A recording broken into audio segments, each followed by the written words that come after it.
All right, kids, this is now the third version, the third show on Grandpa's, fence row fun in the natural world. We'll call this fence row fun in the natural world. What do I find when I walk around outside? Well, I find interesting things. You saw the big black snake. You saw the very big black snake I found 2 weeks ago. Last week you saw the very small snake I found. Very small snake. A worm snake, remember? Some people call him a worm snake or a smooth earth snake. I didn't look up his Latin name yet, but we can just call him Smoothie, and we can call the big black snake Blackie. And so, these are reptiles. They're not warm-blooded, they're cold-blooded. That means that they depend on the warmth in their environment to keep their bodies warm. And the warmer their bodies are, up to a point, the faster they can move and the better they function. So, two reptiles, and what do we have today that I just found moments ago? Just moments ago, I just found something else that looks, if you look at him in the face, he actually looks a little bit like a snake.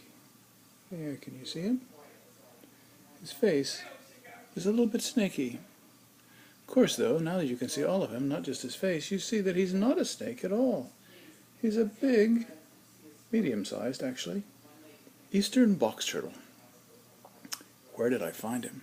Well, I found him in a very strange place. I thought he was a glob of mud from Shredder's hoof because he was in the feed tub. In the feed tub, all covered with mud. I had to wipe him off to get him to look. Let's see, to get him to look. How can I show you there? To get him to look as nice as he does. He's actually pretty clean now. His bottom side is clean. Top side is clean. The top side, of course, is what is commonly called a turtle shell. It's commonly called a turtle shell, this part here.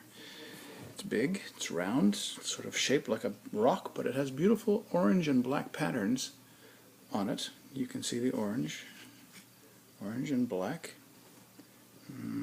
Doggone, this camera is just not the best for doing this sort of thing.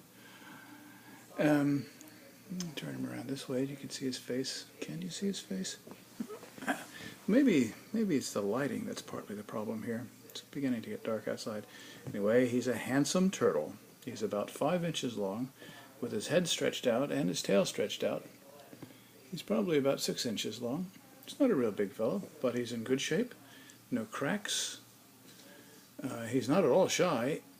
You can see very often when they're shy, they tuck their feet in, like that, and they will tuck their heads in. But he's not shy. No siree, Bob. He's not shy. He keeps those strong feet out. He digs, he burrows with those feet. You see his sharp fingernails? He'll actually burrow into the ground or under an old log. And he loves to eat bugs. He's what is called an omnivore. Omni meaning all. He likes to eat all sorts of things. He'll eat ripe tomatoes. He'll eat grapes that fall off a vine. He'll eat all manner of bugs. He's not a picky eater. He's a good eater. He has a well-balanced diet, I'd say. He might even eat a piece of a peanut butter sandwich if I gave him a piece. But there he is, the eastern box turtle, with his shell, called a carapace, on the top, big round thing. Boy, he's strong. See his this sort of scales, not quite like a snake's skin, but not too different in some ways. Not as smooth as a snake skin.